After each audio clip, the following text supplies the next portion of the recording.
Blog Talk Radio. Yeah, this is Tom Donelson, the Donelson Files with CoCo Konski. I'm Tom Donelson. I'm the chairman of America's PAC, Research Associates, and project director of America's Majority Foundation, and also the author of 8 books, including the most recent book, Rise of National Populism and Democratic Socialism, which is available on Amazon.com, and it's also available on PostHillPress.com. And it's a book you should have in your library if you want to know what's going on in politics today and why and which path we're going to end up traveling. And CoCo. Hey guys, how's it going? I work in politics and I co-host the show every Tuesday and Wednesdays. All right. Okay. Well, I'll tell you what. Tonight we're going to do something. We're going to kind of, if we have enough time at the end, we may do our normal crazy stories. But I thought we are going to do kind of, we've been spending all afternoon doing research and putting this show together, and to say the least. And what we're going to do here tonight, and first of all, I want everybody in this audience, take away all of your preconceived notions of what you think you know and how you look at issues. Because we're going to take you on a totally different journey than what's been done in the past. We're going to challenge you, and we're going to even challenge ourselves tonight in a way we have not done before. With a discussion, and basically we're going to start with Baltimore, but it's not going to be about Baltimore. It's about America.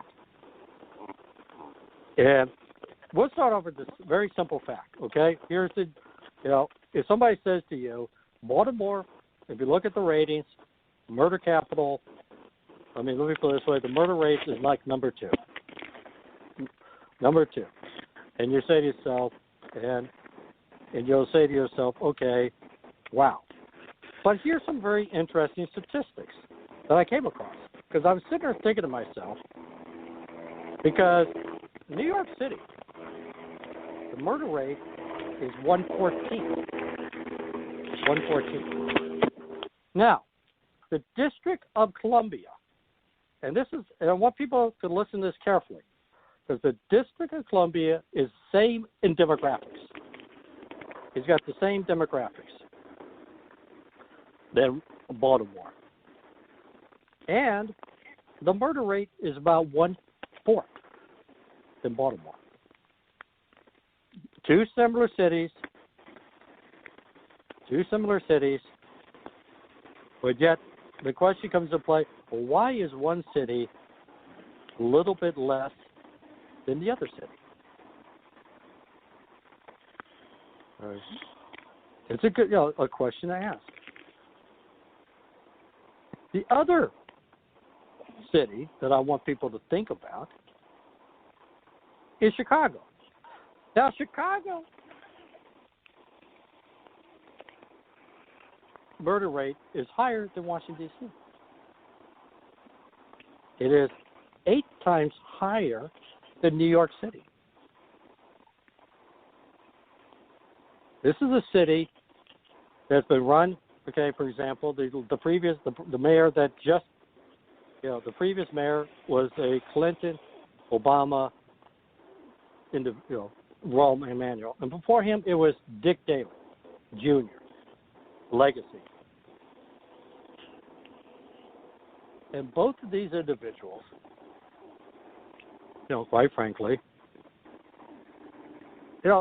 did not leave the mayor who's now taken over a lot to work with. The education system is in disarray. You got a pension plan that's basically virtually non-funded, if you want to be blunt. I mean, for all intents and purposes, they probably is bankrupt. I mean, you can almost say they're bankrupt. But then yesterday, there was a really interesting article yesterday because I wanted to kind of leave something else here as well, and that is Kevin Williamson, National Review, wrote a very interesting piece talking about, let's say, the Baltimore issue. And he took a very interesting approach. He said, well, is this strictly about Republican and Democrat? Because he pointed out, you could find cities or towns and counties in Kentucky or in the Appalachia where the poverty rate and the murder rates are not much different than Baltimore. So this is not a white-black issue per se. Issue, as I stated, Washington, D.C. murder rate is 1/3, and there's a similar demographics. Now, Baltimore is a city in disarray, and and there are a lot of different reasons. And I will go to New York, because in the case of New York, I've been to New York numerous times. This was a city in crisis in the 1990s. If you look at 1992, 93, you had something like 2,300 people get murdered. That was the murder rate. 2,300 people get murdered. People elected Rudy Giuliani. That's how he won. That's why he won. And in the 20-plus years since then, the murder rate has dropped precipitously. It's, like I said, it's like 3 per 100,000. And the point I'm going to make here is this. Cities like Baltimore are not hopeless. With the right leadership, they can be turned around. And the most interesting aspect that I found about Baltimore was something that a friend of mine in Minnesota mentioned. He said, I'm going through all the data, the economic data of major cities, and I was surprised to find that Baltimore, economically speaking, has fared better than Minneapolis. So you look at that number and you say, well, you know what? This is not a hopeless city and a hopeless situation. So go ahead. I'm totally agree with you. Hold on, yeah. I'm going to let you finish your thoughts. Oh, okay. But my point is very simply put.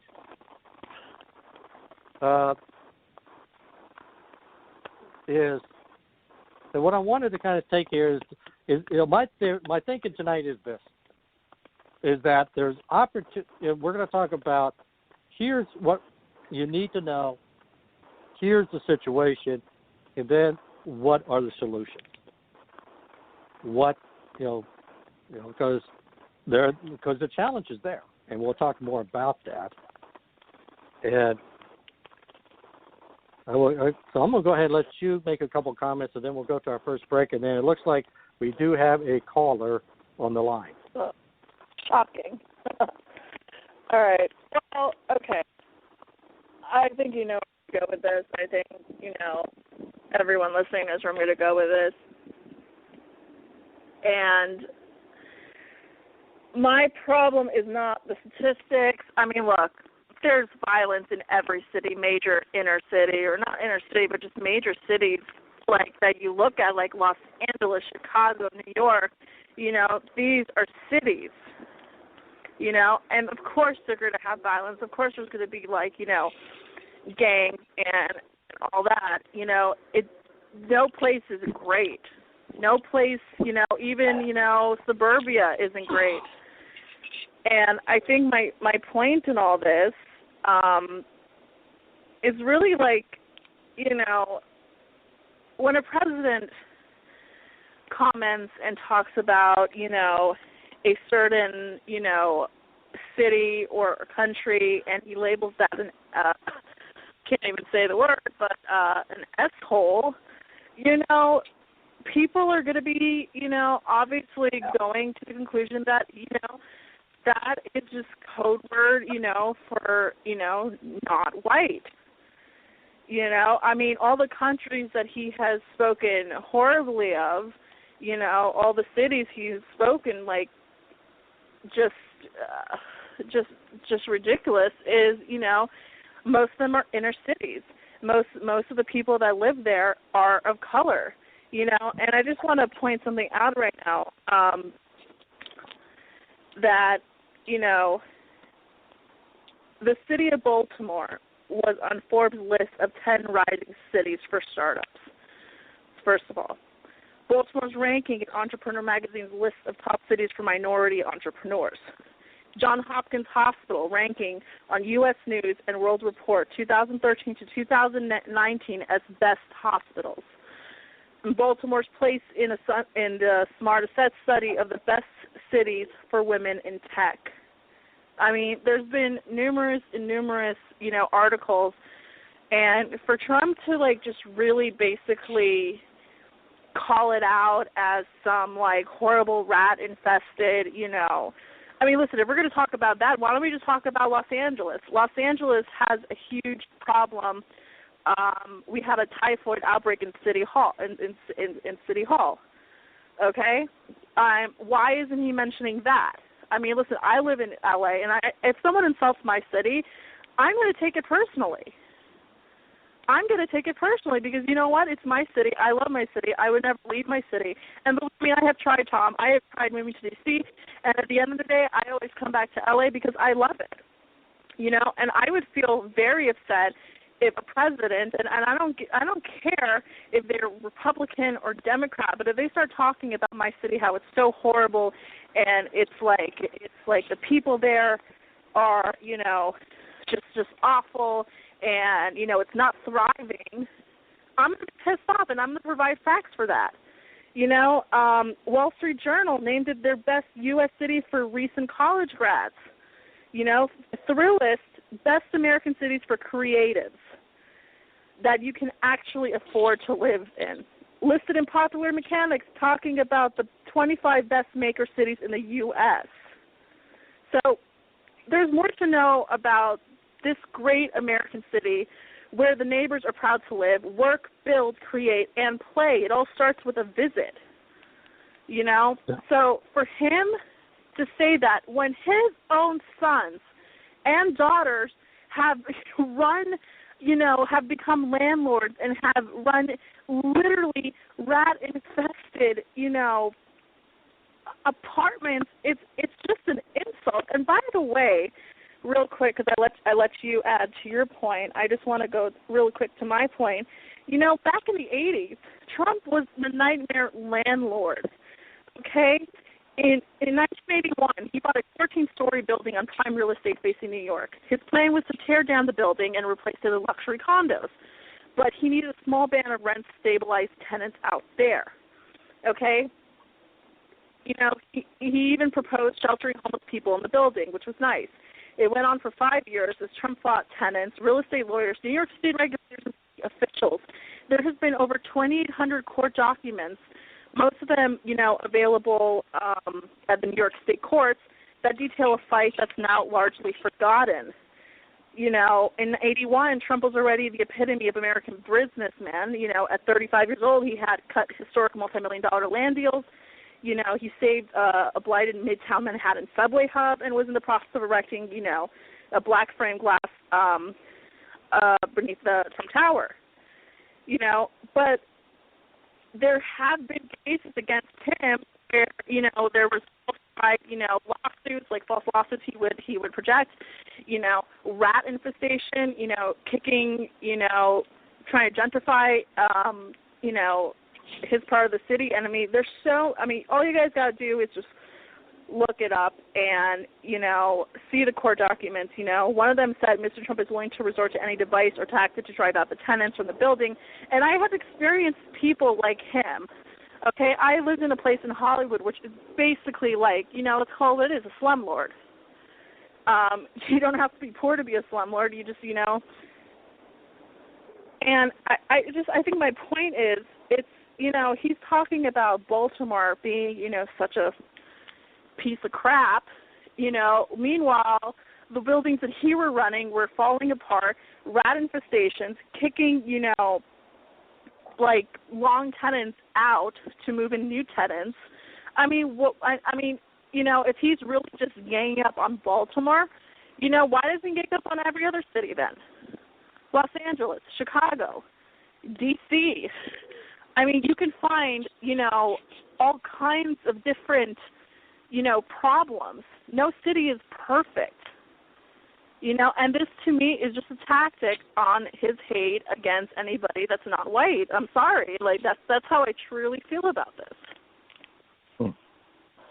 All right, we're going to take a quick break, and then we'll have a caller on the line, and we'll be right back.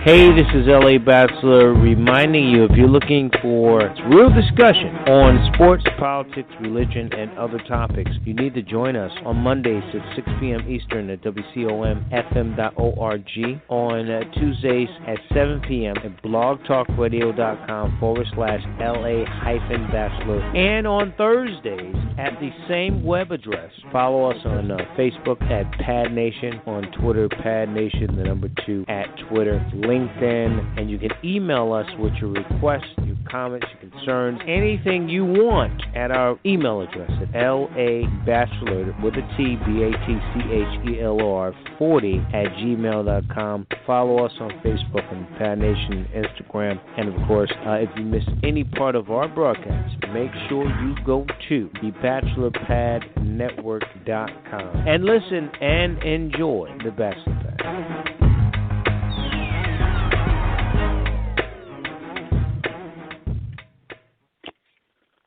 Yeah, we're going to, very shortly here, I'm going to bring in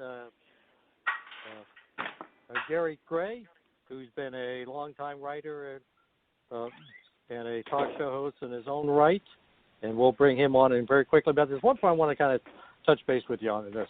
Mm-hmm. As I stated, when you look at Baltimore from an economic perspective, which you kind of brought up, the potential of Baltimore. Potential of Baltimore. He kind of There's not potential, though. Those are facts. Oh no, it's not potential. That's right.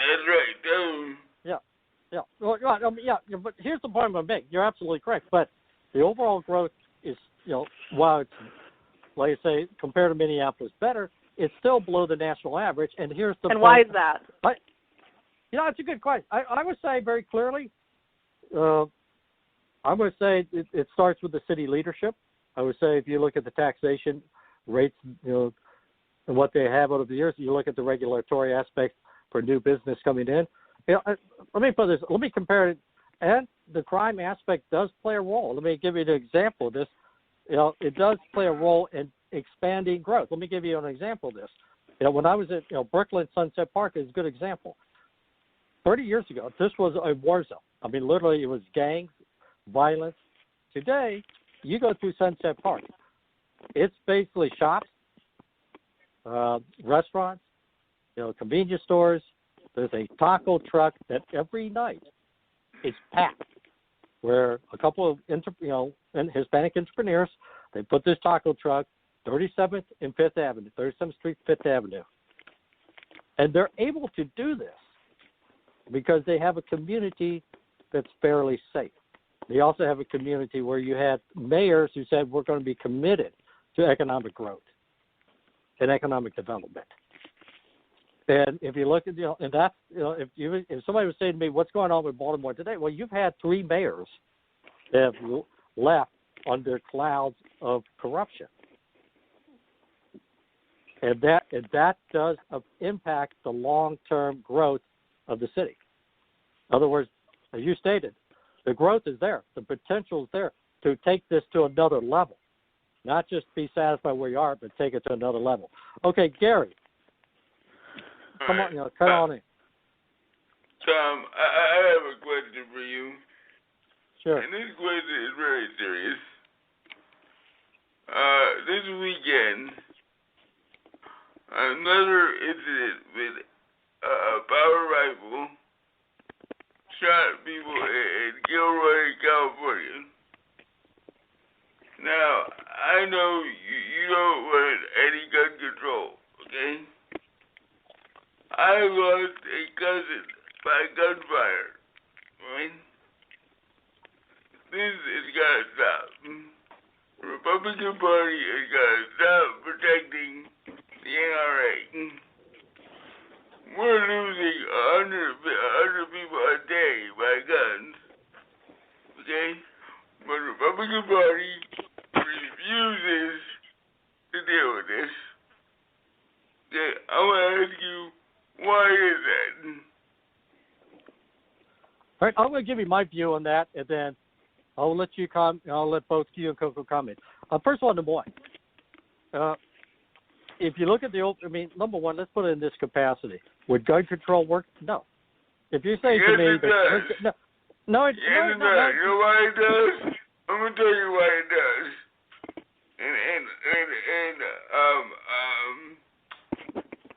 Australia and New Zealand, they had strict gun controls.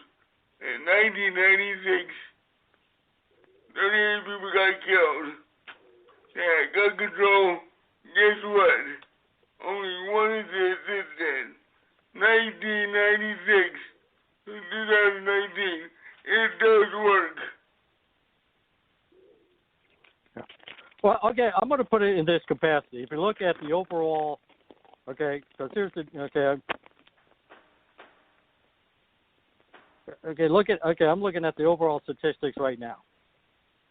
And there's very little difference in the overall reduction in violence crimes in Australia. Okay, and I'm looking. You can look at, for example, one of the best researchers. Now, wait a minute. I'm not done here. There, you guys get a chance. One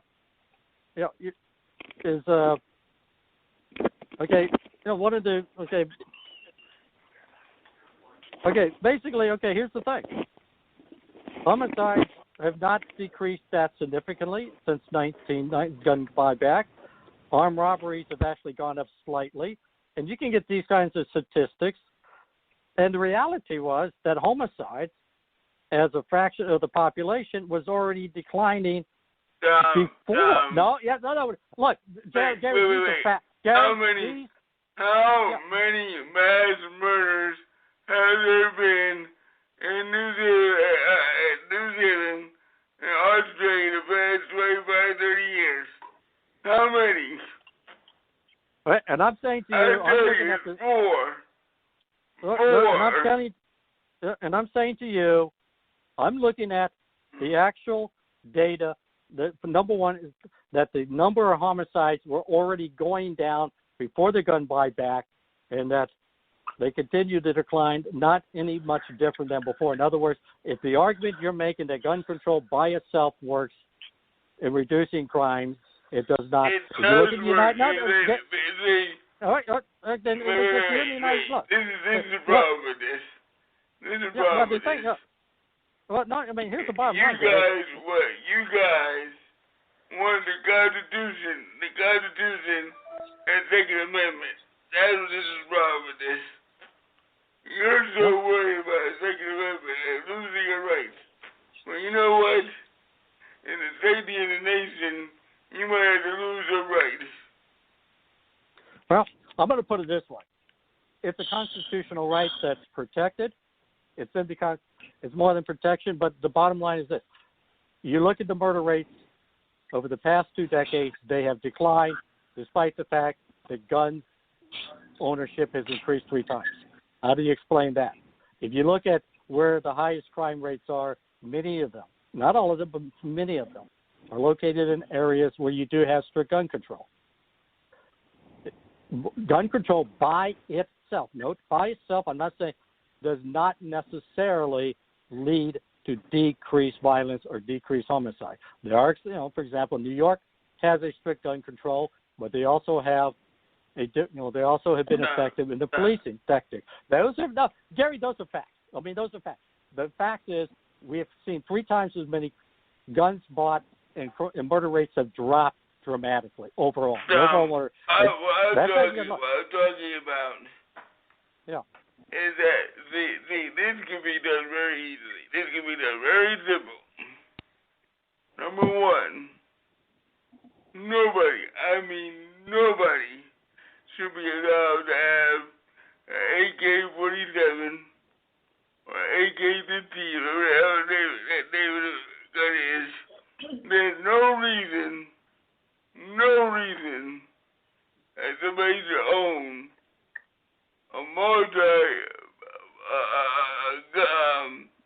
multi-bullet gun in the streets of America? Nobody. Okay? Why? Because when our forefathers wrote the Second Amendment, it was in 1760s. And 1760s, it was to protect themselves against animals, Native Americans, right? That's what it's about. Now we live in inner cities. There's no reason, zero, to have a weapon of war anywhere in the United States. Okay, CoCo. You want to jump in? Yes.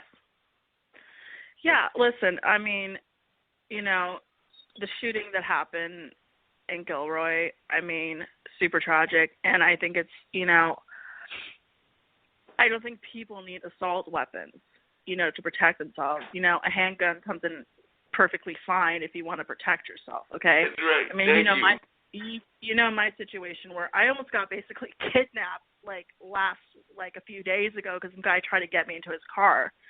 You know, I'm not saying that people shouldn't arm themselves. I'm not saying that, but what I'm saying is, like, you know, I think people should have a background check. Okay, I'll give an example. I had a friend of mine who was a gun collector, and he went, like, off the edge, and, you know, we were scared he was going to do something, so we went and we took his guns away from him.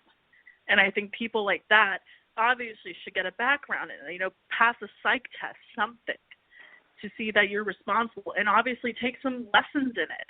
Like, you want to own a gun, then you better be responsible, take lessons, and, you know, use it, you know, to protect yourself.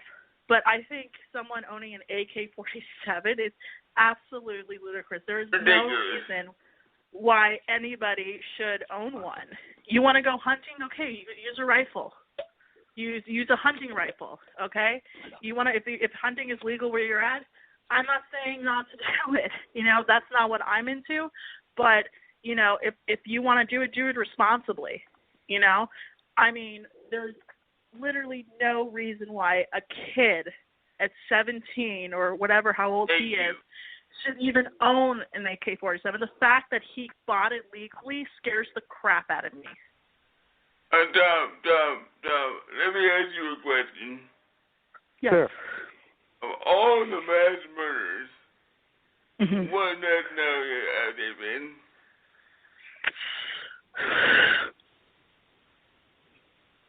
Come on now. Were they what? Question again? Of all the mass murders the past 30 years, what nationality were they? Oh, yeah. I mean, and that's another point. You know, they were white. And here's the thing, you know, I mean, people want... Party, see, this is where I get angry at the Republican Party. Republican Party, I mean, and here's the thing. And they ignore it. They ignore it. You know, and I agree with you. And here's the thing. You know, it's become apparent that most of the mass shooters are white. White I mean, men between the ages of 17 and 35. Yeah, and you know, every single time. No, and I agree with you completely. I mean, there was a study that just came out saying, you know, white men are more responsible for mass shootings than any other person. They're just as dangerous as those in Al Qaeda, and I will say that. But yet, this administration will not address this. This administration is so busy being with the alt-right, and the alt-right is part of this problem. Okay? What I'm saying to you is this, Tom. You have people in Minnesota, you have people in Wisconsin, you have people in Michigan that are stocking up with bullets, with guns, and military weapons, and nobody doing a damn thing about it. This has got to stop. Right. Okay, I'll tell you what, hold on just a second. Everybody keep the time. This is Tom Donelson with the Donelson Files with CoCo Konski and the Bachelor Pad Network. Gary, great. Thank you. Keep on the air. We're going to have you come right back after this promotion from another great program at the Bachelor Pad Radio Network. If you want to hear another view of the latest developments in Trump's Washington, listen to the Dr. Larry Show. Every Wednesday at 7 p.m. Eastern. Dr. Larry is a former businessman, entrepreneur, college president, and author who provides background and context for current events and trends in politics, education, foreign policy, and religion from a conservative perspective. Tune in and hear the other side as Dr. Larry talks with Washington insiders exclusively on blogtalkradio.com and the podcast at thebachelorpadnetwork.com. Yeah, don't forget, Dr. Larry's following this show. You got to stay on. And if you want to hear more from great programming, you go listen to each podcast at thebachelorpadnetwork.com. Bachelor, BATCHELORPAD network.com or at tunein.com. And CoCo, you mentioned something about Apple. Can you kind of remind people about that? Yeah, we're available to download on Apple iTunes. If you guys want to download our show and hear me speak, which I'm sure you all do. Yes, and even occasionally the sidekick Tom Donelson will be happy to be part of that. So great shows, great programs. Okay, I'm going to answer back to everybody in this question. First of all, number one, to me it's irrelevant whether the person's white or black, or the mass shooter. That's irrelevant as far as the debate over gun rights. What's not irrelevant over the gun rights, I'm going to repeat this again. The overall reduction in murder rates in the United States since the mid-'90s have occurred when you've had 3 times the gun ownership. Guns themselves are not the issue here. And having somebody determine what gun you can own or can't own. For example, I'm going to put it to you, CoCo. We're not. No, listen. Because here's the thing. We talk about. No, I'm letting you finish. Oh yeah. Because here's the question. Because I know LA's brought this point up, and others. We're not about confiscating guns. We're not about doing that. We're just maybe looking at the AR-15. But yet, here's the problem. Okay, in the last Congress, a bill was proposed that would have eliminated 200 plus guns and rifles, not just AR-15, but over 200. 90% of the weapons used in this country. So it's hard. So when you're sitting back and saying, what are you going to eliminate? Who is going to be the judge? What's going to determine? This is a constitutional right. They can't just be monkeying around with. And two, when you look at it over. No, wait, I'm not done yet. You guys will both get plenty of time to respond. And we'll go back to, let's say, the data in Australia that you mentioned. And again, one of the best research on this is John Lott. And when you look at the data, what people miss on the Australia experience is that homicide rates were already going down before they had the buyback. In other words, they didn't see a massive decrease in violence. They were seeing a continuation of the same pattern. So if the whole purpose is to reduce violent crime or murders, you'd be hard pressed to sit back and say that this action will happen. As I stated, there are cities like New York where you do have a combination of policing and gun control. It does work. But if you look at cities like Chicago where you have gun control and poor policing, you see an increase of the violence, not a decrease, which they have seen over the past decade.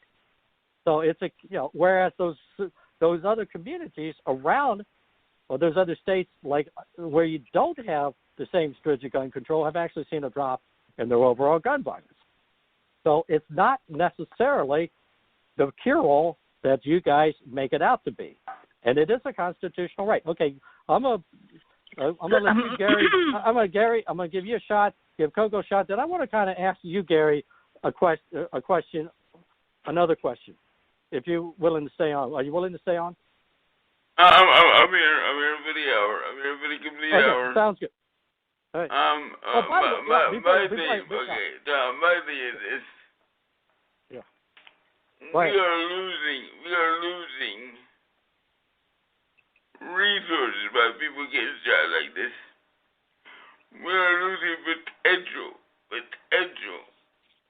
Doctors, lawyers, scientists. We are losing these people to gunfire. My cousin was a straight A student.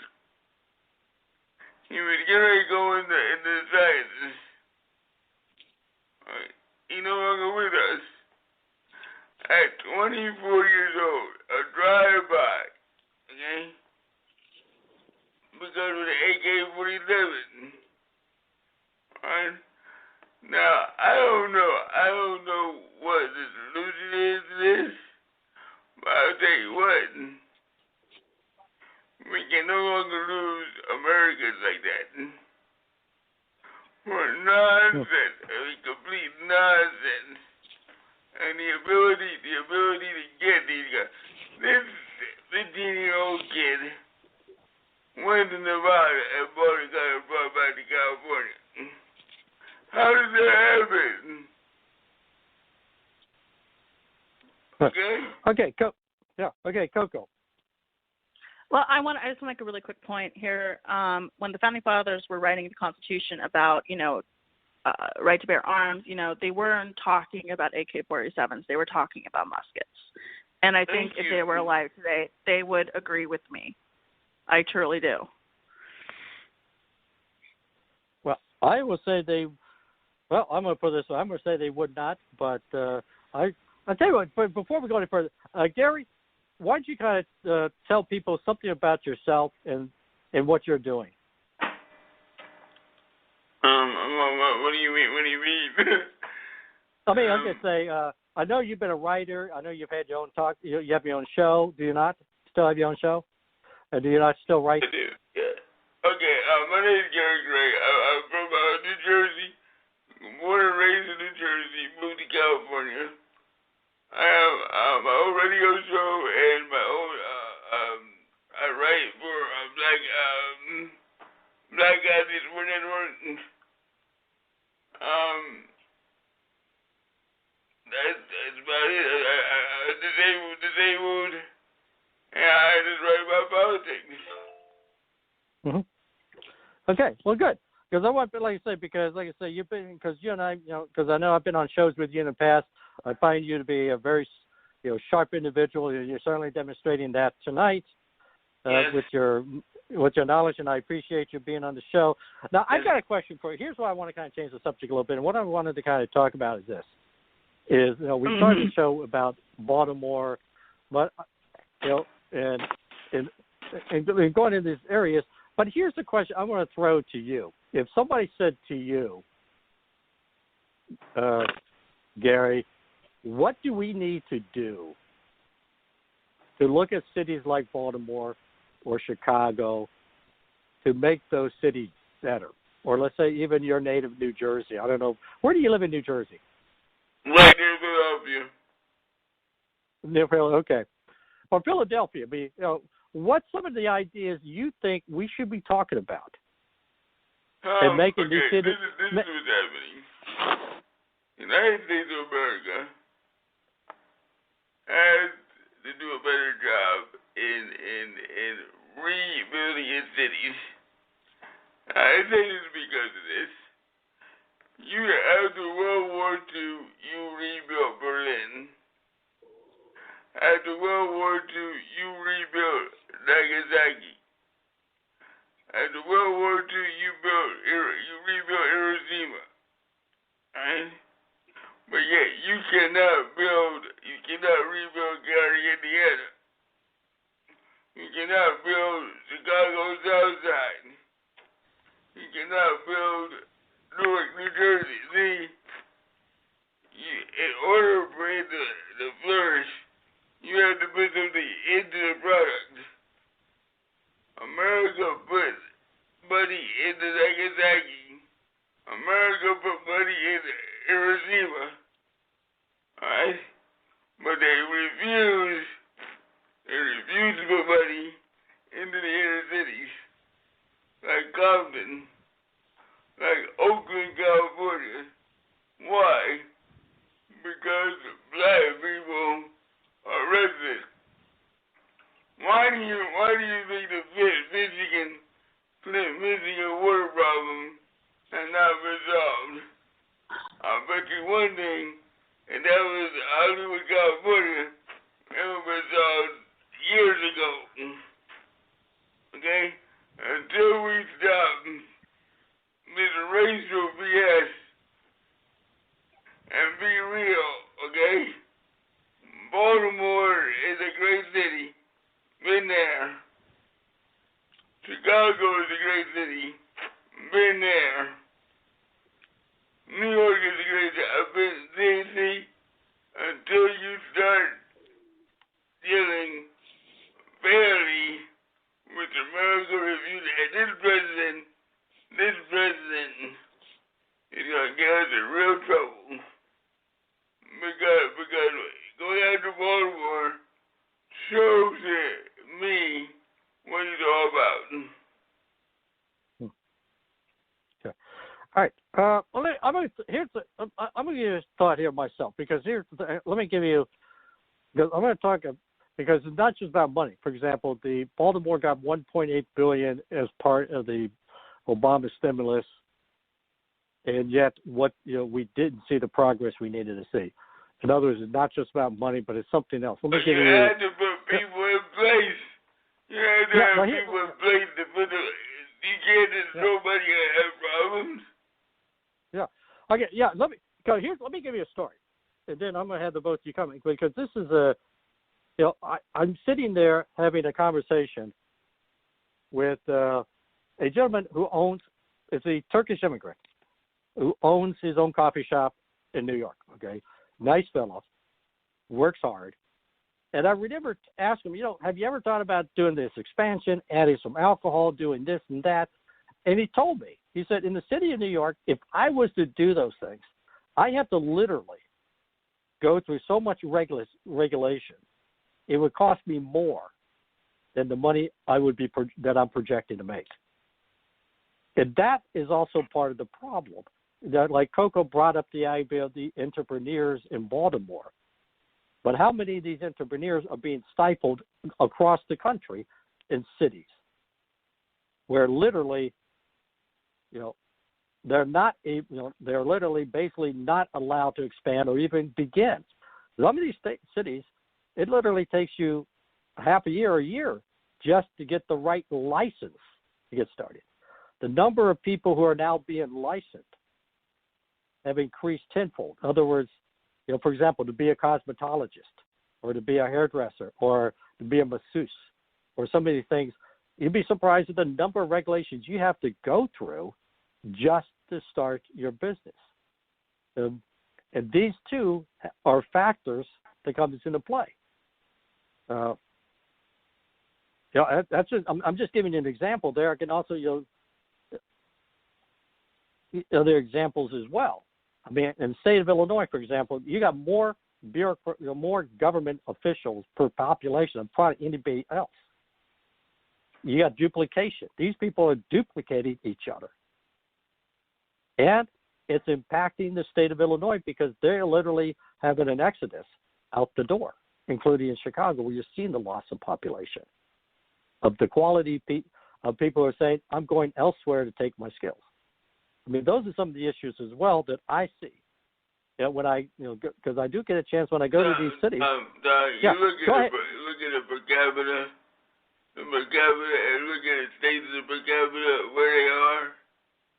You know where the top 10 states are in the per capita? You know where they are? Go ahead. I know where you're going with this.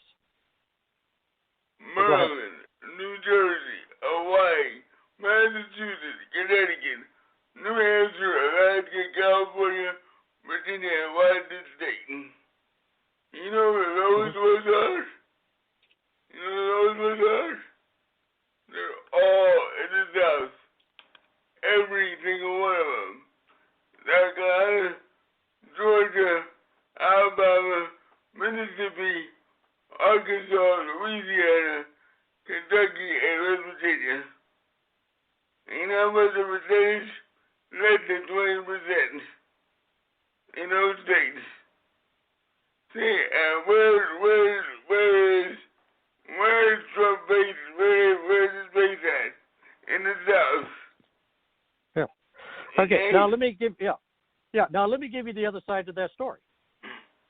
Because if you look at those numbers, okay, let's take for example California, and I'm going to use the Census Bureau because the Census Bureau has two property levels, but they also have a supplemental, which takes in case of cost of living and these other factors that increase the cost.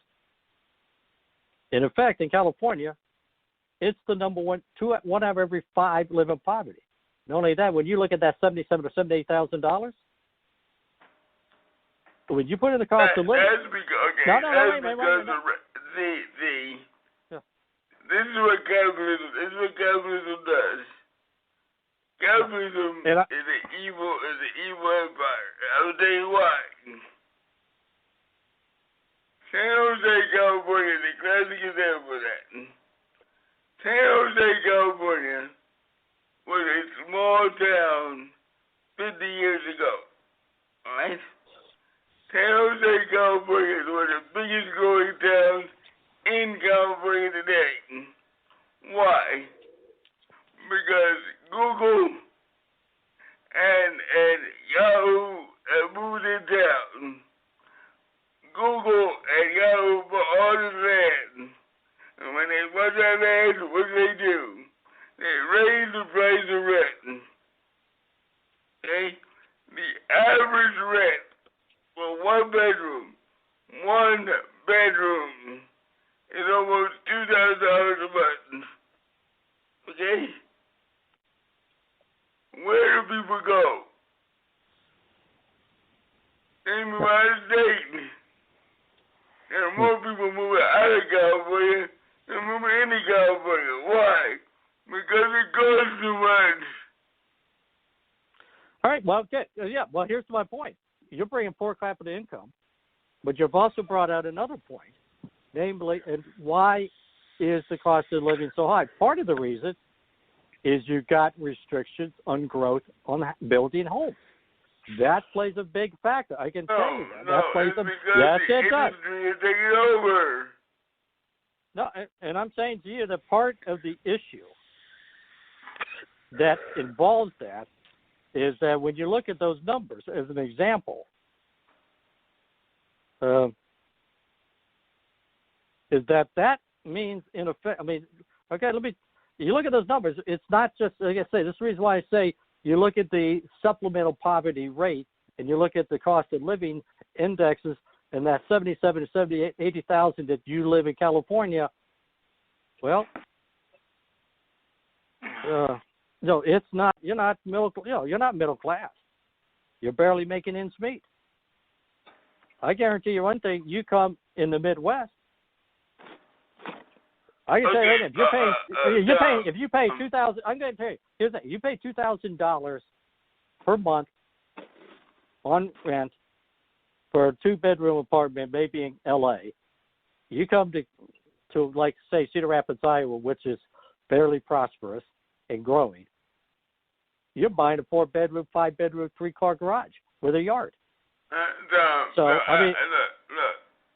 I bought a house near Oakland. My house is almost $1 million house now, right? I can buy 3 houses, not 1, not 2, but 3 houses near my school at Southern Illinois and Carbondale, Illinois. I can buy 3 of them, okay? And that should not be happening. Yeah. And before I leave, I have an issue with you and about the Washington Football Club. I would like you and CoCo to not use that name. And the reason why I wanted to use that name, because it's the most disparaging name in the American dictionary. The R word. You don't know what it is. As a Native American, I would like for you and CoCo not to use that name on your show. As a respect to Native Americans. Okay. Well, Right. like I say, when we talk sports, we'll just say Washington. Because the Washington Football Club. Call the Washington Football Club. You can do that. See, this is my issue.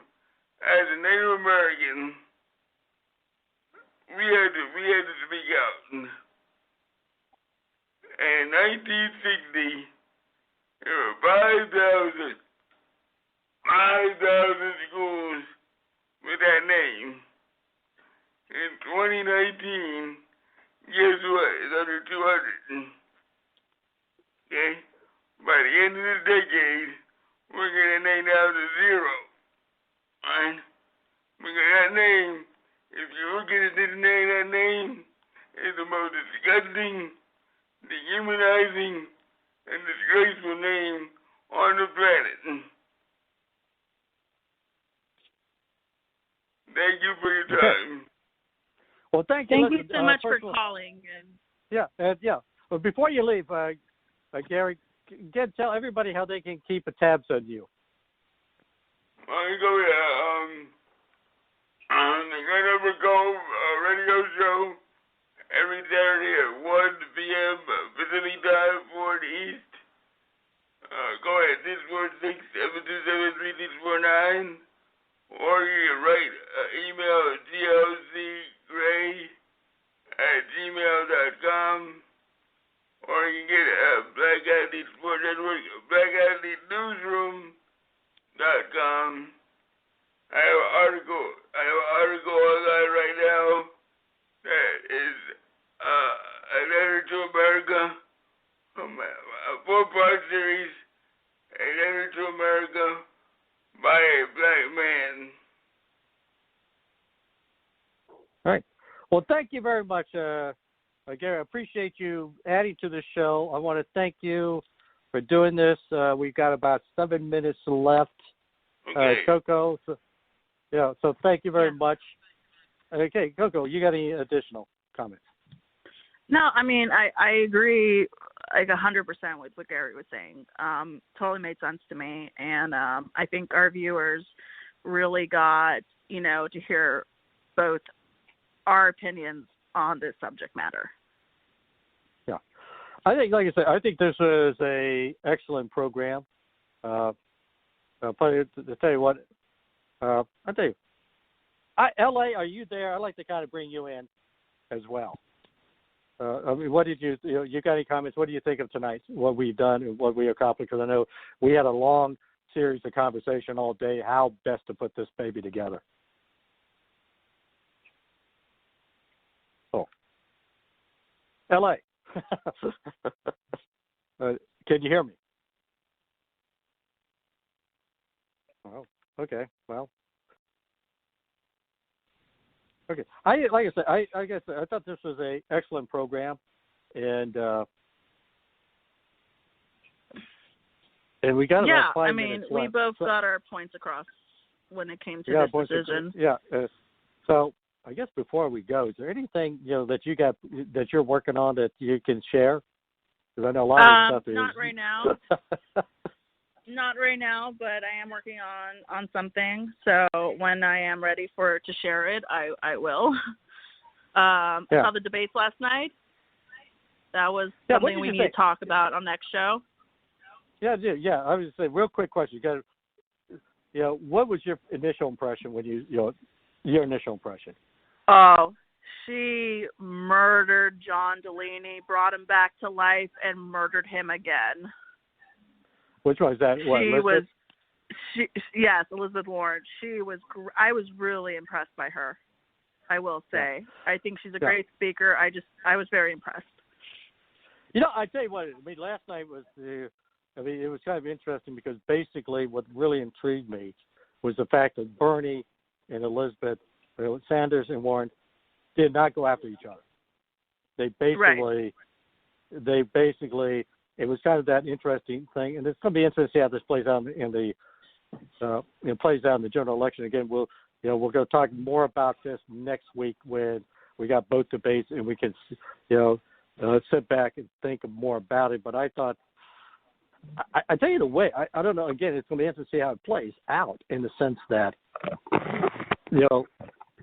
from my perspective, is they moved farther to the left, but it was like the left said, okay, we're going to attack the moderate wing of our own party. I mean, that's essentially what I saw, is the moderate for the left. And the question is going to be is this, are we looking at the future of the Democratic Party?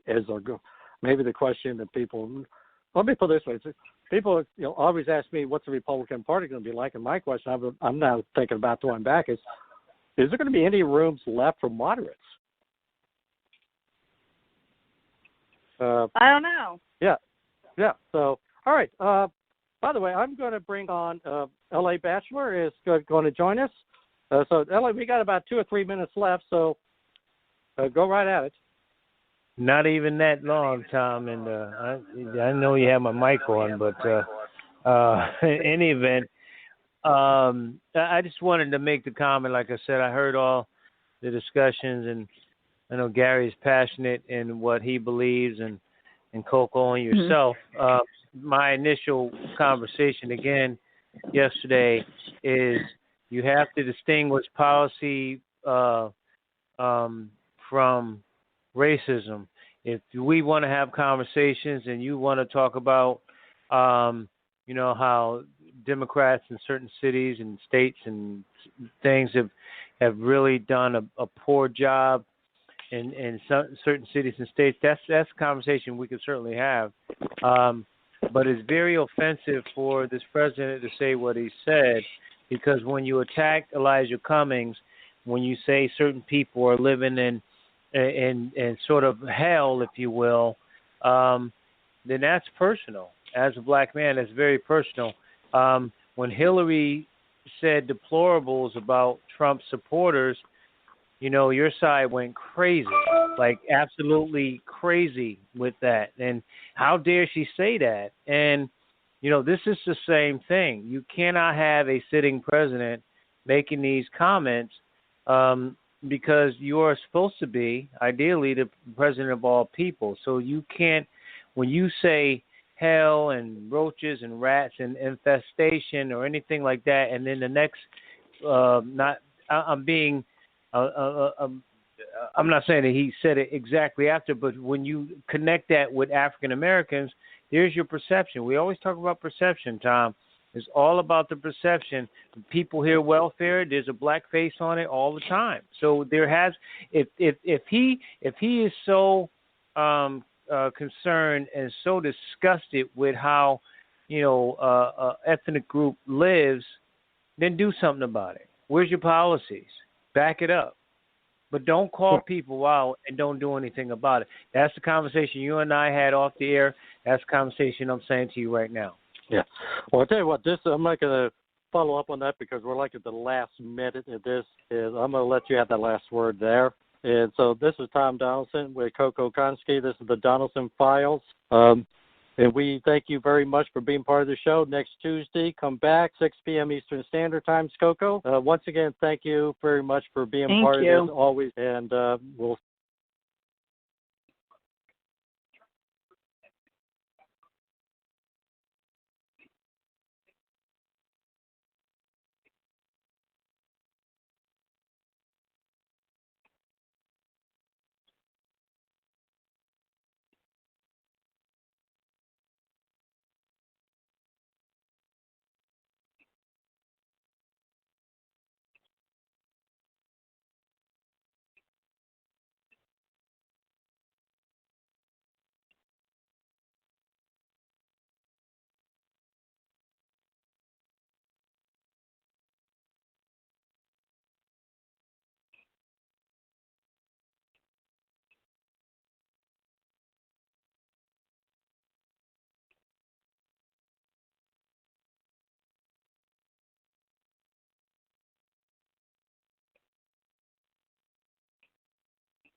When you hear that trumpet, you know it's the Dr. Larry Show on the Bachelor Pad Radio Network. I'm Dr. Larry Fedewa, and I am your host for the next hour. And tonight we are talking about conscious capitalism and the moral case for the updating workers' rights. And particularly we're going to be concentrating on minority workers. It is clear that the strength, 68% of America's economy, is based on consumer demand. Most of the consumer purchases in America are bought by the families of the middle class because there are more of them and because their needs tend to cover a wide spectrum of goods and services. It is therefore critical that a majority of Americans have enough money to buy the ever-increasing supply of consumer goods and services if our economic engine is to keep on growing. But the fact is that more and more of the available capital is ending up in the hands of the very rich, leaving the vast majority of the population with less and less disposable income, and the consumer needs of the rich, of the very rich, are limited. Most of their spending goes for investments and passive income. In order for our economic progress to continue to prosper, therefore, something must be done to distribute more of America's wealth to a larger proportion of America's population. The alternative is the eventual destruction of the capitalist system, which has worked so well for us for the past 2 centuries. There are only 3 alternative ways to redistribute America's wealth. 1, do nothing and continue to rely on the, quote, free market to distribute our wealth equitably, which it never has in human history. 2, empower the government to collect more of the money being earned by America's businesses through high taxes on the very rich, and then being responsible for dispensing those funds as it sees fit, usually through welfare programs. Or 3, reform of our capitalist system to provide for redistribution of profits as an outcome of the normal way of doing business. While many Americans would prefer to achieve greater financial success through their own efforts rather than through a government handout, the mechanism by which that result can be implemented has remained elusive. But fortunately, a new system of capitalism has been undergoing development for the past generation and has now matured into a new view of business and its role in social justice. The basis of this movement has been recognition of each worker as an individual human being, deserving of respect, loyalty, and appropriate rewards for his or her contribution to the enterprise. In the late 1980s, W. Edwards Deming introduced democratization of the production process called Total Quality Management, or TQM. This theory depended on recognition of the ideas and creativity of workers, initially on the production line, to improve the quality of the final product. As product quality became a major consideration in American business culture, it was frequently presented in the context of a greater worker involvement. This movement spun off ever more sophisticated standards of product quality such as Six Sigma, ISO 9000, and lean manufacturing, among others. These new management theories for production also began to be applied to services organizations. I was personally involved in introducing TQM as amended to the federal government during the late 1980s and 1990s. The formal focus on the individual worker was picked up and expanded by a new movement called conscious capitalism in the new century. This management theory is profoundly democratic in that every member of the enterprise is recognized as a contributor to the common effort. and is responsible for participating in culture and the activities associated with that particular organization. This includes open meetings on finances, policies, and strategies.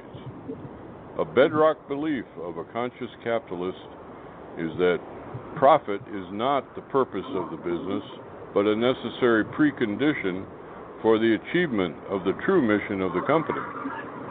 The mission, in turn, is viewed in the context of the company's contribution to a larger society by counting as the company's stakeholders not only the shareholders, but also the employees, the local community, their suppliers, customers, and the physical environment.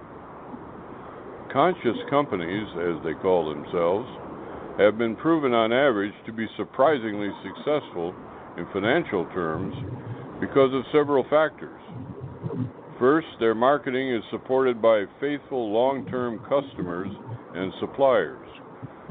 Second, their personnel costs are demonstrably less because of fewer lower compensation, lower turnover, lean middle management, and lower G&A overall, including less legal fees. Finally, these companies do not accept investors who are on a short fuse for return on investment. In fact, many of their shareholders are their own employees. And by the way, a very comprehensive source for becoming and maintaining a conscious company can be found in the book Conscious Capitalism Field Guide by Raj Sisodia et al. From the Harvard Business Review Press in 2019. The underlying factor in the conscious companies is their insistence on a long-term rather than a short-term perspective, which is then translated into policies and actions. Some of the more prominent conscious companies are Federal Express, Southwest Airlines, Whole Foods Markets, Starbucks, and 16,000 others with 3 million employees. This is a very brief description of a non-governmental redistribution of wealth. There is, however, an additional case for profit sharing, and that is the moral case. The moral basis of profit sharing as the foundation of a new interpretation of workers' rights is the paradigm of a product. A product is composed of many parts, and it is the result of many contributors. That is, the concept, the design, the assembly of materials, fabrication of the parts, the assembly and testing and prototype, and perhaps each copy, as well as marketing, sales, warranty services, replacement parts, etc. Our moral contention is compensation should be granted on the basis of how much each person contributed to the entire process. There are direct contribution costs based on financial requirements of the people, materials, and equipment. And then there are the success and failure compensations based on the presence or absence of profits. The measure of the success or lack of success of the project should also be shared according to the contributions made by the individuals involved. The traditional basis for employee pay is hours worked. The new workers' rights include a new basis, pay on the basis of the employee's contribution to the overall profit of the business. The detail of calculating exactly how to measure each person's contribution to the company is truly a challenge, but the principle is simple, easy to understand, and the key to America's future. You're listening to the Dr. Larry Show on the Bachelor Pad Radio Network. And now I'd like to turn to our guest for the evening, Mr. Raynard Jackson, who is President and CEO of Raynard Jackson Associates, LLC, a government and public relations firm based in Washington, D.C. RJA has worked with politicians, professional athletes, and entertainers, and he also works with foreign governments, especially in Africa, helping them improve their relations with the U.S. He is also seen regularly on TV shows, both nationally and internationally, and I'd like to welcome Raynard Jackson to the program, and welcome to the Dr. Larry Show, Raynard. Hey, thank you so much for having me. Looking forward to having a great conversation. Well, the first thing we'd like to do is get your reaction to the opening statement, and then we'll go on from there.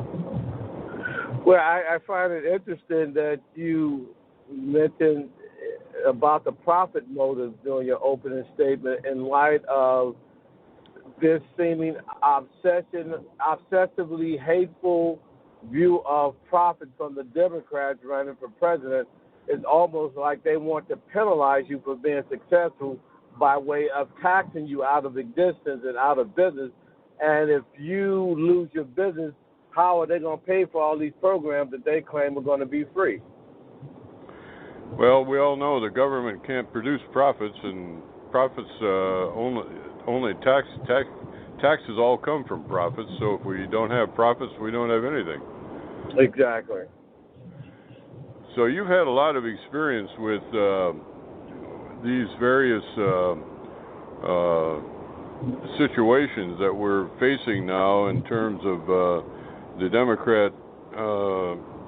Well, I guess it's pretty well personified in the Democrat candidates for president that we saw again last night, and we got more tonight if we can stand it.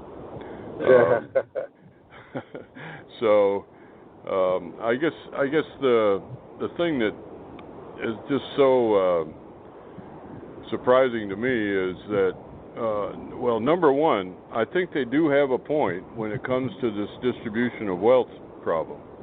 I think it is real. I think the Republicans tend to ignore it or assume that it will take care of itself, and I don't think it will. I think there has to be some real attention given to it, and you've heard the beginning at least of my prescription for the disease. And I think you're pretty familiar with conscious capitalism yourself, right? Yep. But the issue is, I would go back a step before. Why is the wage gap increasing? Part of it has to do with the skill set, and we're leaving an agrarian industrial society into a high-tech society, and you don't need all the physical manual labor that the World War II generation grew up under. And that's one issue. Then again, let's face it, automation and technology, they are displacing people from a lot of jobs people have had 10, 20, 30 years, paid for a house, new car, and got their kids through college. I think those days are over with. Well, I agree, but I also think that the basis, I guess I have a little bit of a problem with organized labor, because it seems to me that organized labor worked very hard in the 30s, 40s, 50s, and then toward the end of the 60s, they actually won everything that they had been working for, particularly when they got the forced dues payment of any company that had a union shop. Right. But instead of continuing to say, wait a minute, we've still got to look out for the working man, and we've got to try to find what the new formulas are supposed to be, they just decide to take the money and become politicians and try to change America's political candidates and elections. And in the meantime, the working men, the workers, the laborers, and they're not just men anymore, they basically they really have about the same wages now that they had in the 1970s. And what is that based on? That's based upon productivity. But we've all seen that technology in general the whole purpose of it is to reduce the need for human labor.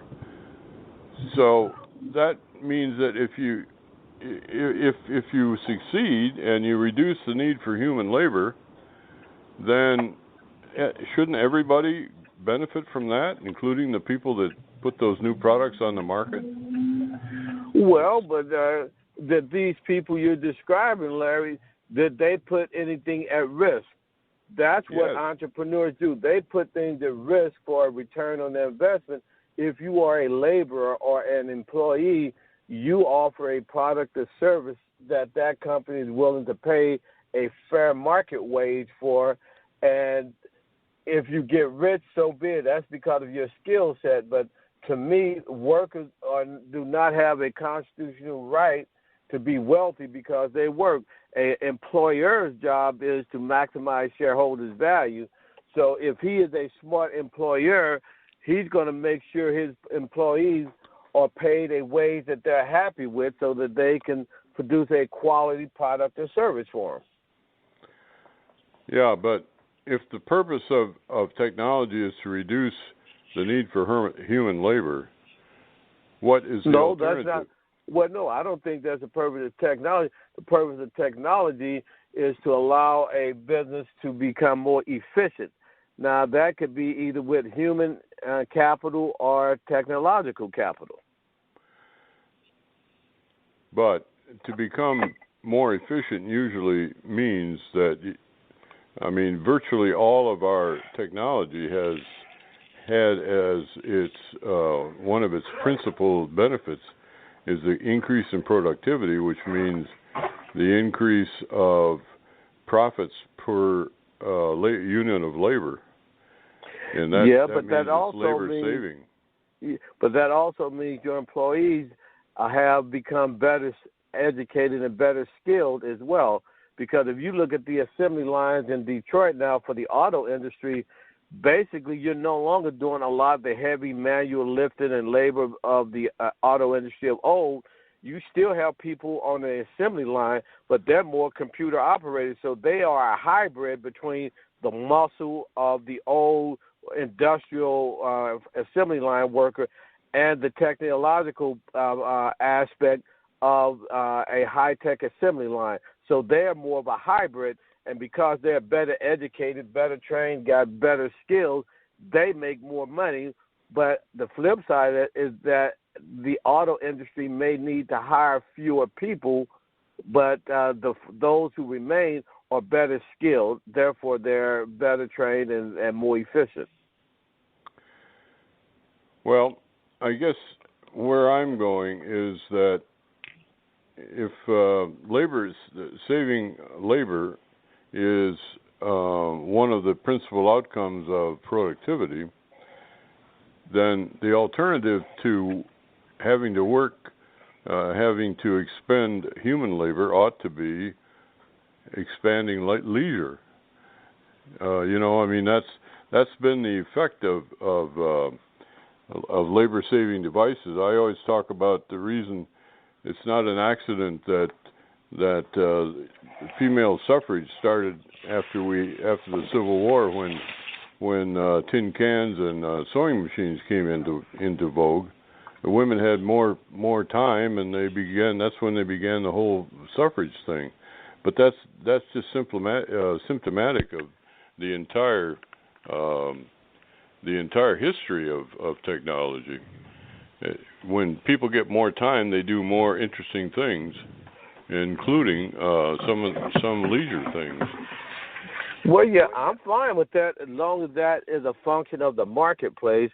But where in a lot of European countries, they mandate a 4-day work week, and they work, I think, 30 hours a week and all that.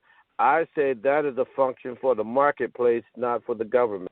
Well, I agree with that part. I think the government should have nothing to do with it.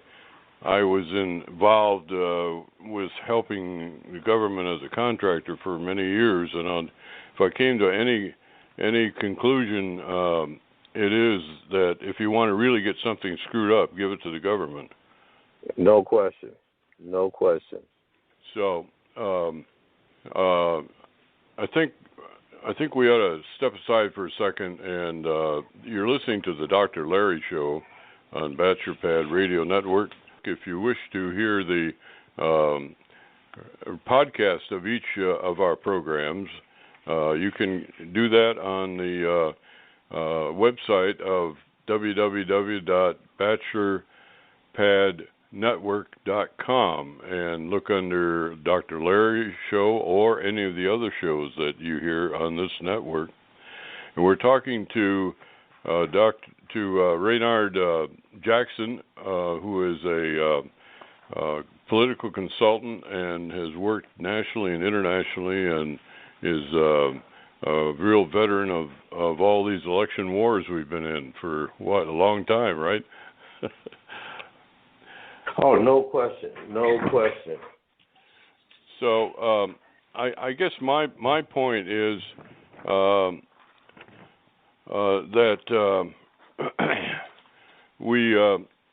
what I would like to see is I would like to see people compensated not as on the basis of how many hours or minutes they spend in production, but on the basis of the contribution that they make to the end product, which is to get profits, including, by the way, when you get into bad times, everybody has to take the risk. And you talk about the owners taking the risk of their capital, but I think the workers may take the risk of their jobs, because if the enterprise goes under or moves, they're out of a job, and as we've seen in this last recession, there aren't a lot of jobs waiting for people that lose their jobs.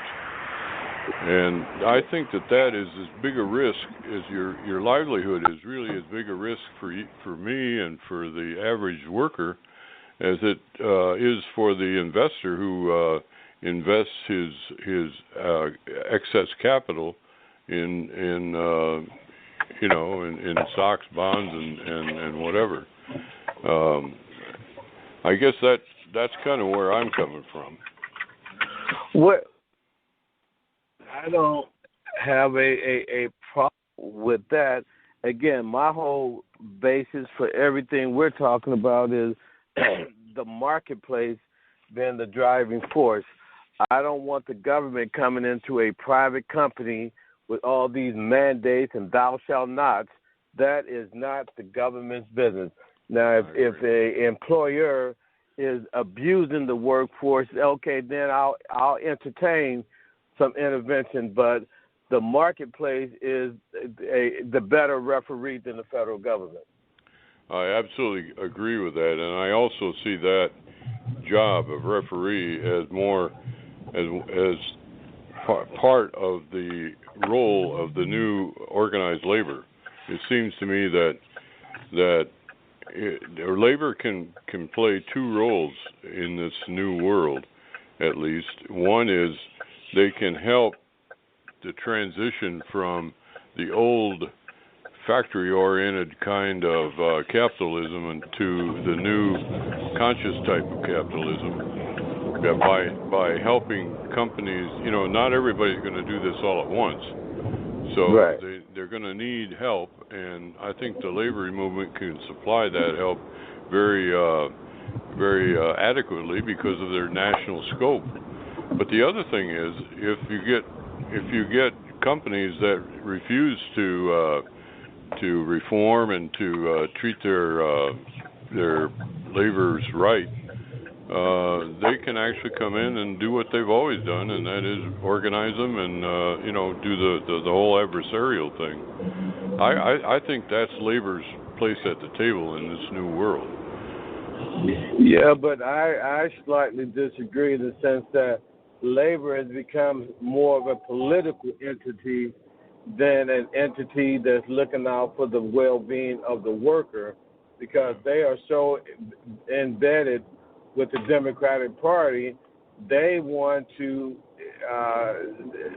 redistribute the profit of the companies based on the argument that the workers deserve to participate in the profits of a company. They do not.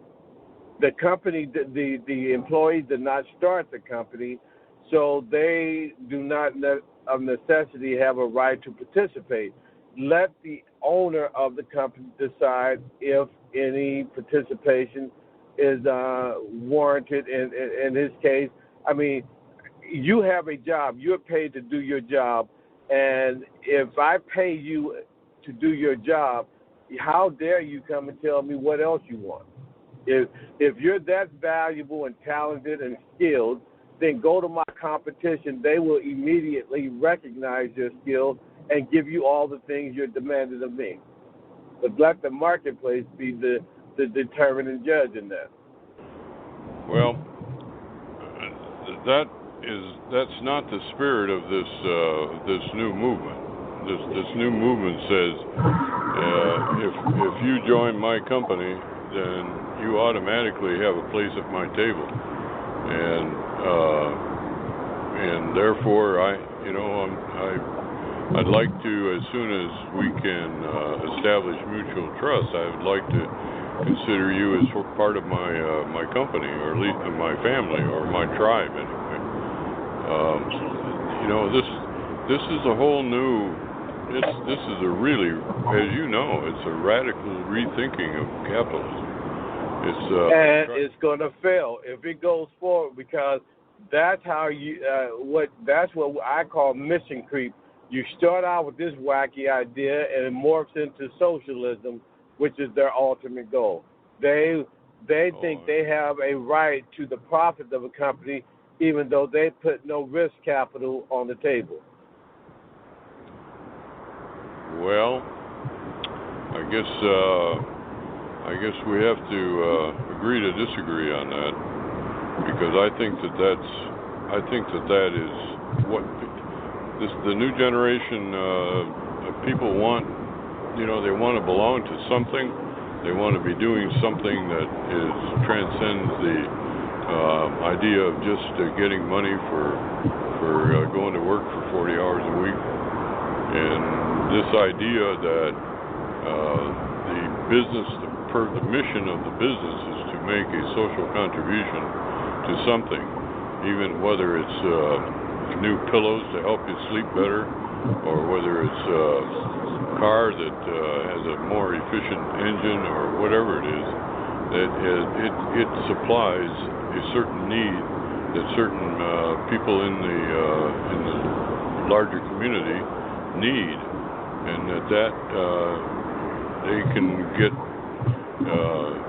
they can try to make that happen for the larger community, and if it's an international thing, for the other, for the world, for that matter. It's much more idealistic, I think, than we have thought of capitalism in the past. And the idea of ruling capitalism is maybe was a little bit narrow. I mean, it really came from the interpretation of Karl Marx, who named capitalism. So I don't know. But I wanted to also raise another issue with you, and that was, it seemed to me that trying to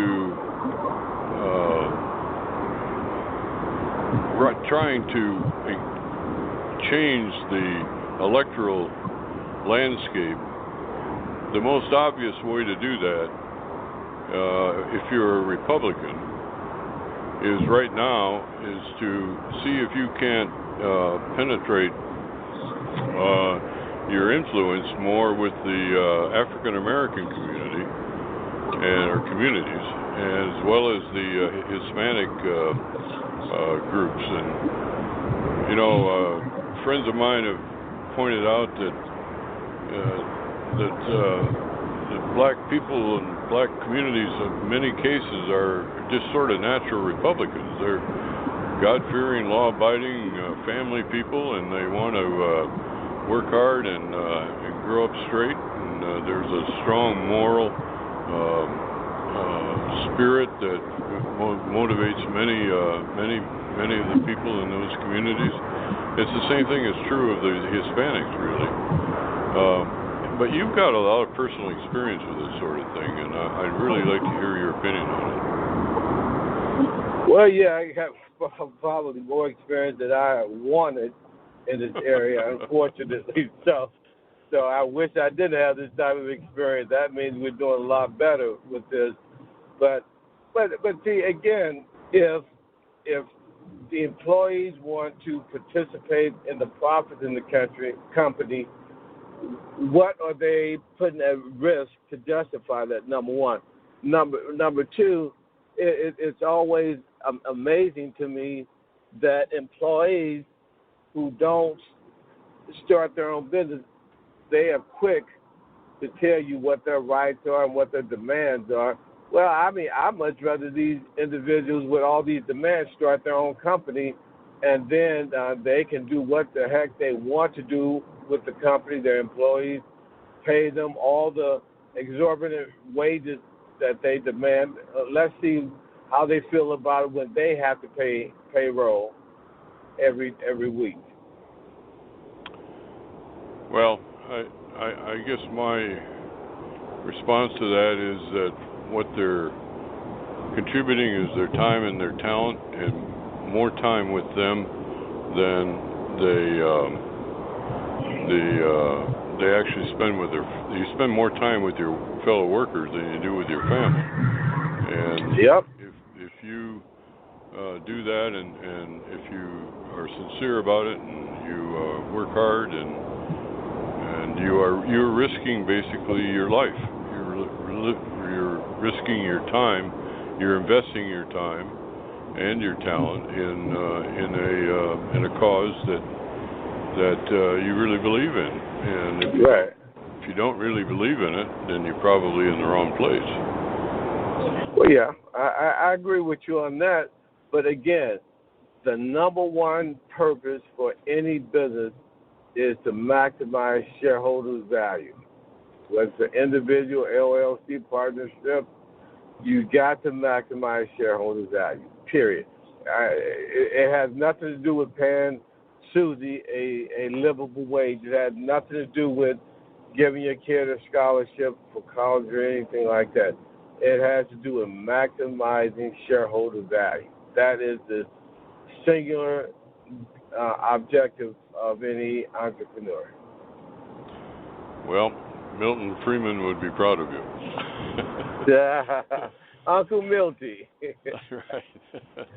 You're listening to the Dr. Larry Show, and we're on the Bachelor Pad Radio Network. We're talking to Raynard Jackson, who is an old Washington hand, understands the political process better than most of us will ever know. And so we were starting to get into the additional. We've been talking about the evolution of capitalism, and we're changing the subject a little bit now, and we'd like to talk about what the Republican chances are of being able to secure more of the minority vote than we've had in the past, or at least in the recent past. And I've taken the position that the president has done more for minority employment and the enterprise zones. And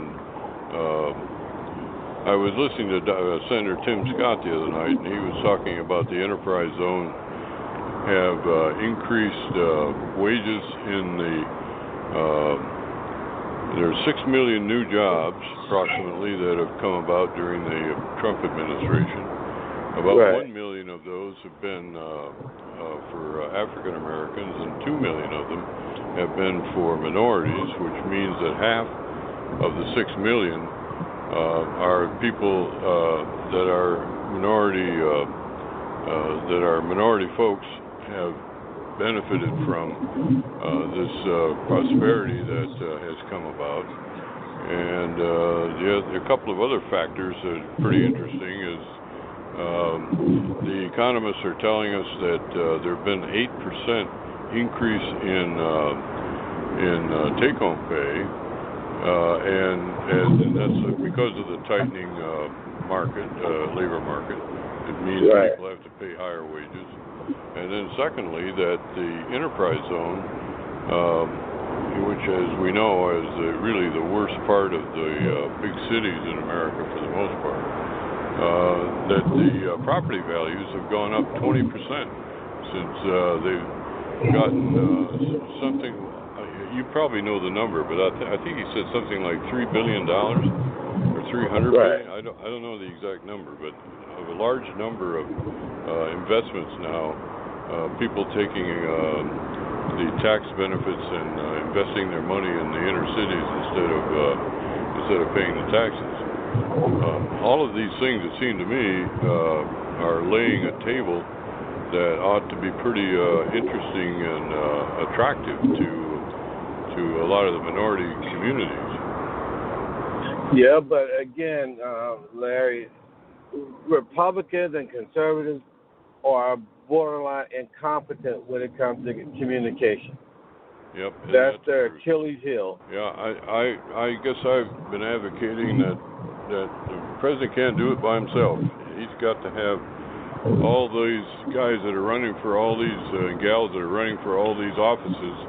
They need to go down into the inner cities and talk to these people and find out what they need, what they want, and convince them that they can help them. And but it seems like a good time to do that. Well, that's implicit in your statement is that they want a solution to the problem. Yeah. And they really don't. Well, now you're a Republican. And yep. How do you what's holding him back? Why are so many Republicans kind of either immune or uninterested in getting involved with the minority communities? Well, because too many of their white consultants have told them not to waste their time with the black vote. They'll never vote Republican. Well, I'll tell you, put it to you this way. If you don't open up a conversation with the black community, I can guarantee you they'll never vote for you. But I was asked last September to go down to Florida to be Ron DeSantis' senior advisors when he's running for governor last year. Before I went down there, we were polling at 2%. We ended up getting 17%. That's what we need to replicate that all across the country. So what did you do exactly, or what did you tell them to do? No, I went down there and lived down there for a few months, and I put 6,000 miles on the car in, I think, 3 months. And we went and took our message directly to the black community, got 17% of that vote. We went to the Haitian community. And, again, people tend to do business with folks they know. When you've shaken a neighbor's hand, he's more likely to vote for you than if you had never shaken his hand. People want the human interaction. And DeSantis is good at that one-on-one stuff. Have you found white politicians that are receptive to this? Only when they're running for office or they need something. But just as a matter of principle, you don't see people valuing that type of gesture very often. I think strategically it's a mistake, but hey, I'm just your average local genius, so why would people listen to me? Well, I think you make a lot of sense. That's why they ought to listen to you. Well, I'm sure next week you're having lunch or dinner with the president, so mention that to him.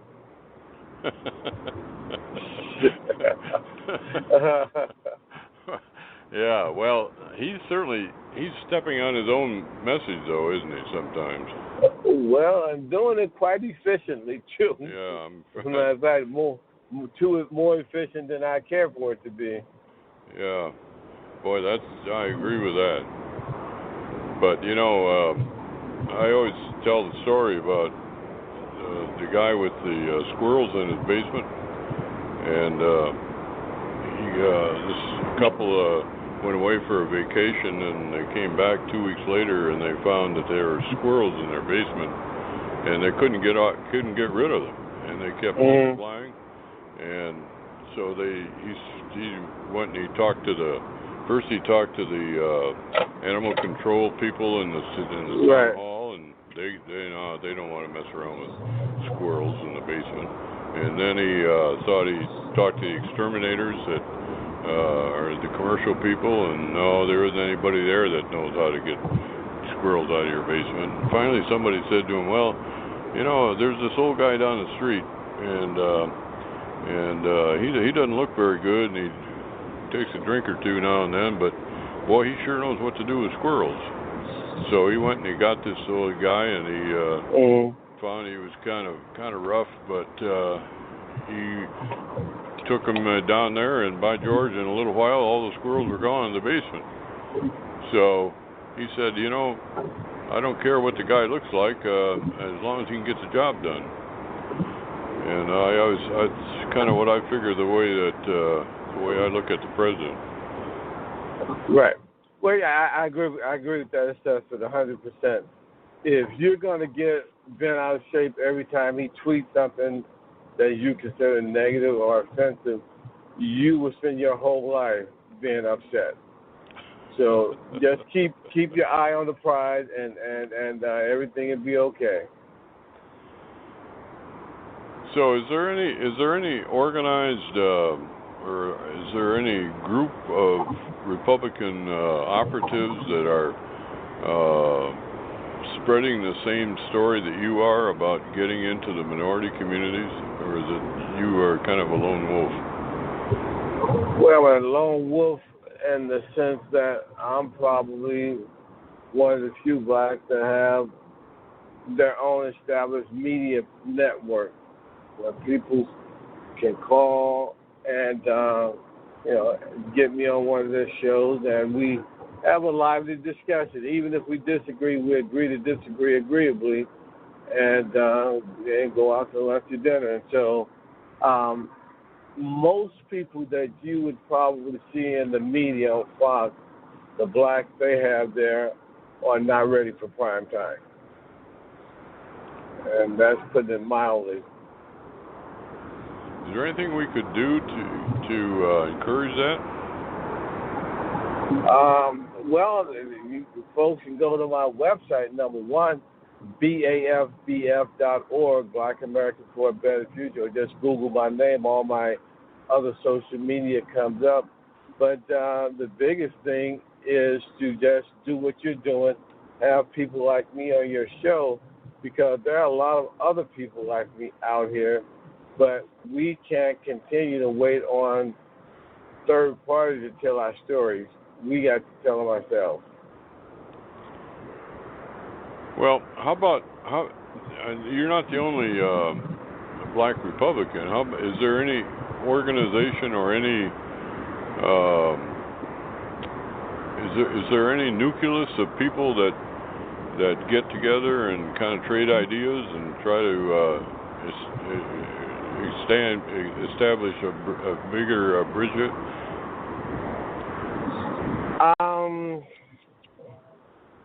I'll put it this way. My response would be not credible blacks around them, which I think, again, is a strategic mistake.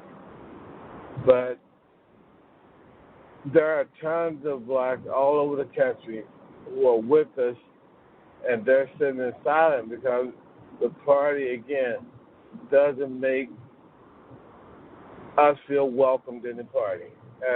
And I don't know if a non-black person can truly understand that, because remember, we operate in a white world, and a lot of us go back to our own local community. So we have to be able to navigate not only our community, but navigate the mainstream community as well.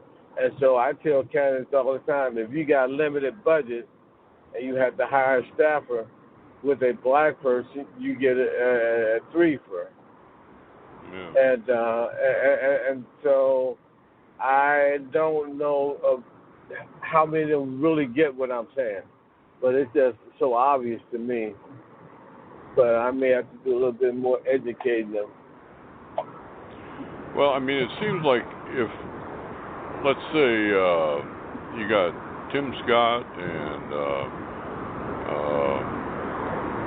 Carson. Carson and HUD. Yeah, and Condoleezza Rice maybe, and I'm thinking of 2 or 3 more of those people like that. It seems like they would have a lot of attention if they they did something together. But nothing like that. That doesn't really exist, does it?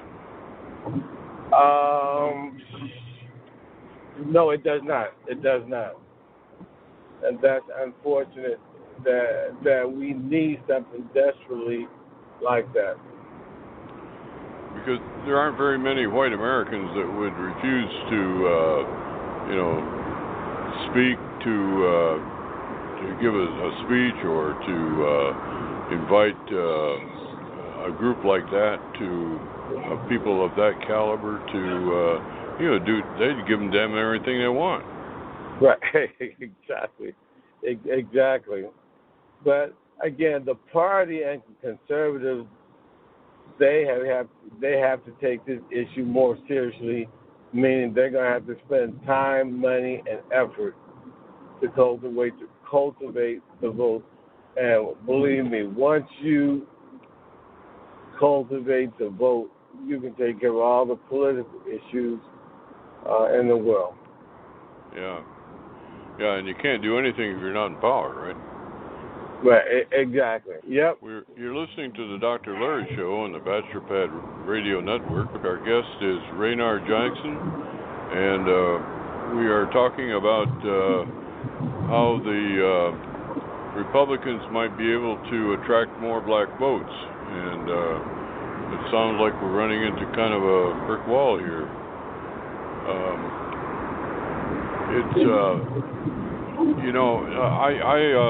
One of my friends is Bob Livingston, and I'm sure you know him. And he's, I asked him about this. He said that when I first started back in the 70s, my first election, he said I got about less than 5% of the black vote. And 20 years later, when I had my last election, I got over 90% of it. I said, well, what did you do? I said, what did you do? How did you make that difference? He said, I went and talked to him. What a novel idea. Yeah. That's what I did. I just went out and I talked to everybody, he said, and they began to trust me. I trusted them, and it worked. Eventually, it worked to the point where I was very welcome in the black community, and they were in my community. And it seemed to me that doesn't seem to be real difficult to understand. Well, it's not, but when you, in defense of the party, when you look at your priority list for the day, what you do, you start checking the boxes off, and then as you checking boxes off, something out left field happens, and you have to go address that, and you put everything else on the back burner. So it's a catch-22, but somebody's going to have to break the cycle. That's for sure. Well, we've got a president that's doing a lot for the minority communities in the poorest parts of our cities, particularly, and they just don't. He doesn't get any credit for it, particularly. But it seems like with that kind of an overhead, that a lot of work on using that as the basis, it seems like that could it seems like a good opportunity to try to take advantage of it. I mean, I agree with you. If the Republicans got 40% of the minority vote, they could dominate American politics for the next generation. You're absolutely right. And they know this too, but they're playing to these fears of people. And but it's low hanging fruit. Low hanging fruit. Boy. Well, how well do you think they're doing now? Oh, horrible. Again, communication is the key. And again, we have a great story to tell relative to the black community, but we don't have the right messengers and the right message. I mean, because the last thing you want to do is get together with these big shots and then don't have a takeaway or ask to go back to your group with. I don't get that at all. Not at all. Well, it sure is an opportunity. I hope somebody has got the fortitude and the imagination to do something about it. Well, maybe we get you to run for president. I'm very serious. Well, you know, the current president's 72 years old. I think. Wow. I think he's like an Energizer bunny. I mean, he seems like he works about 20 hours a day. Wow. I don't think I could do that anymore. Oh heck, yeah. Come on, you're a trooper, man. You are a trooper. I have faith in you. Well, I think maybe I should. I think you and I should get together and cause some trouble, don't you? Oh yeah, that I will take you up on, and if you don't agree to it, then I'll be forced to play the race card on you. I mean, it doesn't have to be based on truth or reality. I can just self-identify that you're a racist. Yeah. Yeah, and then I'd say, so what? But that in and of itself is racist too. Yeah, I know. Well, I'm sure. I appreciate your coming in tonight, and we really need to continue this conversation. And I think that I guess we owe it to AJ Rice to getting us together. And he's right. He's going to be on the program in a couple of weeks. He was supposed to be on tonight, and you graciously stepped in for him. And I'm certainly glad you did. Thank you so much. No, this has been fun. This is one of the most unique conversations I've had, and I don't get a chance to talk about monetary policy and things like that very often. So this has been a kind of a refreshing break from the traditional conversations I have with the media. Well, you're welcome back anytime, and we try to talk about stuff that's real, and all of these aspects of our society are real, you know, including not only politics and not only economic, but we also talk about international policy. And like last week, I was asking whether internationalism is compatible with the Trump doctrine, and we're very interested in schools, because basically I started my first jobs were in high school teaching, and I've had a lot of jobs. I've had a number of careers. People say that I can't hold a job, and I guess that's true. Yeah. But I sure have had a lot of fun. Right.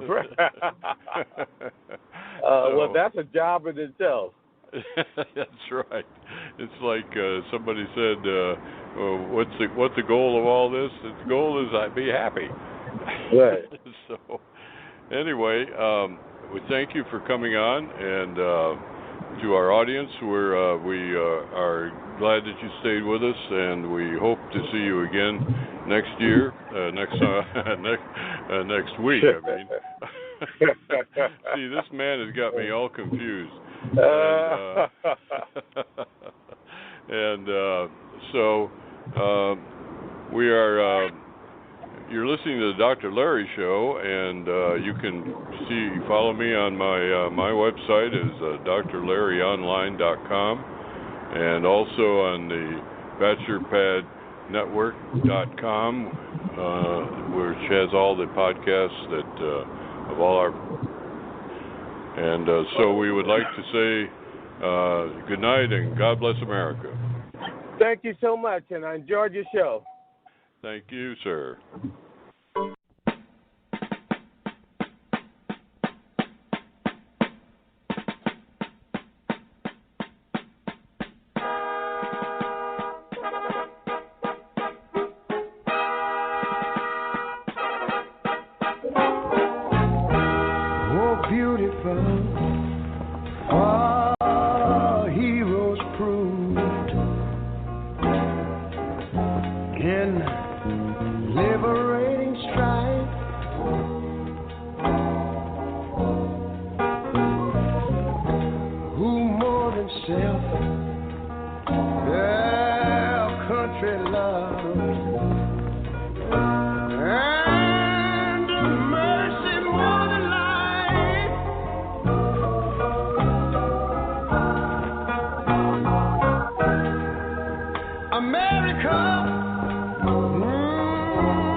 Something like this. Listen here.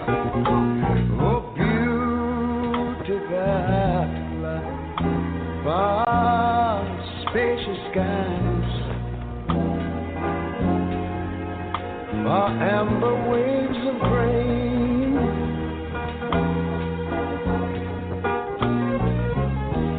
far purple mountain majesties.